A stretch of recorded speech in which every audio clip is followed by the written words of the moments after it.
Salvation is my best gift ever. You're the tree of life. I was lost, now I am found. Ese bizagenda gute ukuri kumara kujya hanze kwamenyekana? Bibiliya izagira agaciro kangana gute? Tuzi ko Bibiliya ifite agaciro nubwo abantu bose batabibona, babyirengagiza babishaka cyangwa se kubera kutamenya. Tukibaza tuti umunsi ukuri kwagiye hanze bikamenyekana ko ukuri kwaye kuri no abantu bose bakakubona, ijambo ry'Imana Bibiliya izagira akahe gaciro mu bantu? Nubwo tuzi ko ifite agaciro karenze gahambaye, ariko bizagenda gute igihe abantu bose bazabona ko Bibiliya ari ijambo ry'Imana kandi ibyo yanditse byose mu ijambo ryayo biri gusoma? Reka turebe rero. Ni igihe gusa, ni igihe kuko abareba bamaze kubona ko twinjiye mu kuri, bigomba gusora ukuri kukajya hanze. Wabyemera utabyemera, wabikunda utabikunda, wabyita utabyita, ukuri kuraje kwigaragaze, ikinyoma kijye hasi. Reka turebe rero muri Luka 20:24 dusomamo ko igihe cy'abanyamahanga kiri kurangira. Igihe cy'abanyamahanga kiri kurangira. Kiri kurangira rero, igihe kirarangiye kugira ngo ukuri kongere kwimikwe, utsinde ababeshyaga bose, ibintu byose babeshye, imyaka n'imyaka babeshye, igihe cyabo kirarangiye. Imana yaravuze ngo nta gihishe na kimwe kitazajya hagaragara. Nibyo bihe biri kuba ku isi yose, hakaba ibyo mubona byose ntimumenye ibyo aribyo, ariko kugira ngo upfukirane ukuri, ariko ukuri ntushobora gupfukirana niyo wagira ute, niyo wateka imbere gashya, ntabwo ushobora gupfukirana ukuri. Ukuri kuraje rero kuko igihe cy'abanyamahanga kiri kurangira. Nk'uko byanditse, tugiye gutangira igihe cy'ukuri kuzabatura muntu kukamuvana ku ngoyi y'ubucakara bw'agashaka buhake. Reka turebe rero. Ibyo bihe rero nibigera, abantu benshi bazifuza gusoma Bibiliya mu cyumweru kimwe no kuyumva mu cyumweru kimwe, nibirashoboka yewe bashaka kuyisoma mu munsi umwe, ariko ntabwo bizabishobora. Ubu rero ni ushobora gusoma Bibiliya uyu munsi, ugatangira gusoma uyu munsi ubugingo bwawe Kristo, kugira ngo uzakire ibyo bihe. Kuko kuba ubona ko wagiye mu buyobe, ukabona imiborogo izaba iri mu isi, ndizera neza bizagushimisha. Tangira ubu ushakisha ubwami n'ijambo ry'Imana, ubyandike mu mutima wawe kugira ngo bizakubere akabando k'iminsi. Icyo gihe hazaba hari amagorwa menshi cyane, amagorwa atewe nuko abantu babeshywe. Abantu bazakanguka, nibakanguka bakumukira icyarimwe, nibyo bizatera imidugararo. Nimara gutera imidugararo, ubwo abayobozi nabo icyo gihe bazashaka umuntu babihisha. Iyo midugararo izaterwa nuko abantu batangiye kuvumbura ibintu by'uko babeshywe, izatuma abayobozi b'ibihugu n'ab'isi n'abamaguverinoma bashaka kwipfukira ngo babihishe.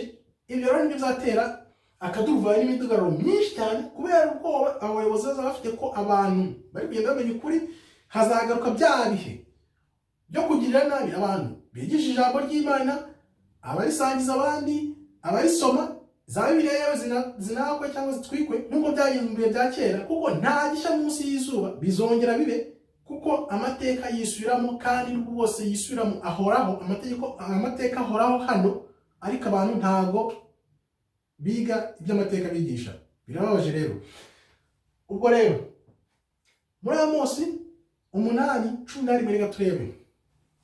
Murebe, iminsi iraje, Imana niko ibabwira, igihe Imana izohereza inzara mu gihugu, ariko atari inzara y'umugati cyangwa amazi, ahubwo inzara n'inyota byo kumva ijambo ry'Imana.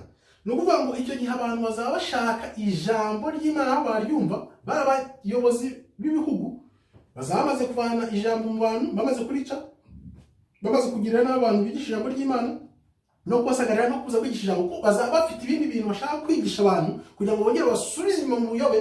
Noneho abantu b'Imana tuba tubona kugira ngo rya jambo, noneho kuko tuzi igihe cy'abanyamahanga kirangiye rize hanze, abo bantu rero bayobowe na Satani, nabo bazaba bakurikiye Satani, bazaba bashaka ko iryo jambo ridasohoka ngo ukuri komeze kuneshe. Icyo gihe rero abantu bazifuza kumenya aho ijambo ry'Imana ryabonwa kugira ngo barisome baryige. Icyo gihe bizaba bimeze nko muri rya bihe bakubitaga abantu, babambura amabibiliya, babatwika, babagira nabi. Ariko humura, Imana yavuze ngo turi kumwe nayo, ukuri kuzanesha, kuko abafite ukuri kw'Imana nta kizababuza kunesha umwanzi Satani. Twarabibonye, bisha abantu, barabatwika, bagira gute, ariko ubu ijambo ry'Imana ryaranze rigira gute, rihoraho riratsinda. Nuzagerageza rero na n'ubu gutsindwa kwe byamaze kwandikwa hariya. Wigira ubwoba rero. Reka turebe rero, icyo gihe abantu bazatangira kumva bareba ibiri kuba, bareba ukuntu kuri kuza hanze, babone noneho ko babeshywe.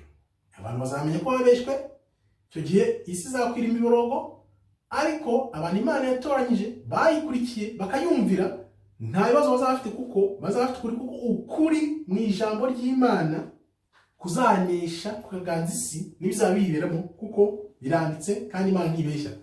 Ikibyemeza ni iki rero? Wibuka ko Imana yavuze ngo abantu bazahererekanya ibyiza yakoze kuva ku bisekuruza n'ibisekuruza. None ntibiri kuba abantu tugiye duhererekanya iby'Imana ibyiza yakoze nubwo tutari duhari. Nibyo byemeza ko ijambo ry'Imana ari ukuri, yabivuze ikabyandika cyane cyane nk'ibyo byanditswe imyaka 500 mbere ya Kristo.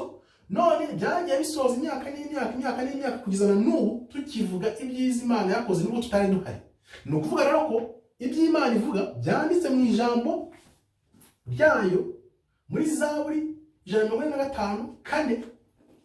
Ni ukuri Imana yavuze ko ijambo ryayo n'ibigwi byayo yakoze bizagenda bihererekanywa kuva kubisekuruza kugeza kubisekuruza n'uyu munsi. Na n'ubu tuvuga tuti ukuri kw'Imana kuraje gusore, kandi kuraje gusore kwigaragaze, kuko ukuri ntiwagutangira niyo wagira ute. Ntushobora gutangira ukuri niyo wagira ute, ahubwo gukurikire kukubature.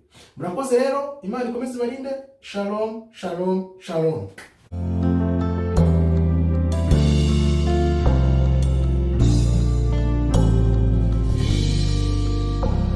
Salvation is my best gift ever. You're the tree of life. I was lost, now I am found.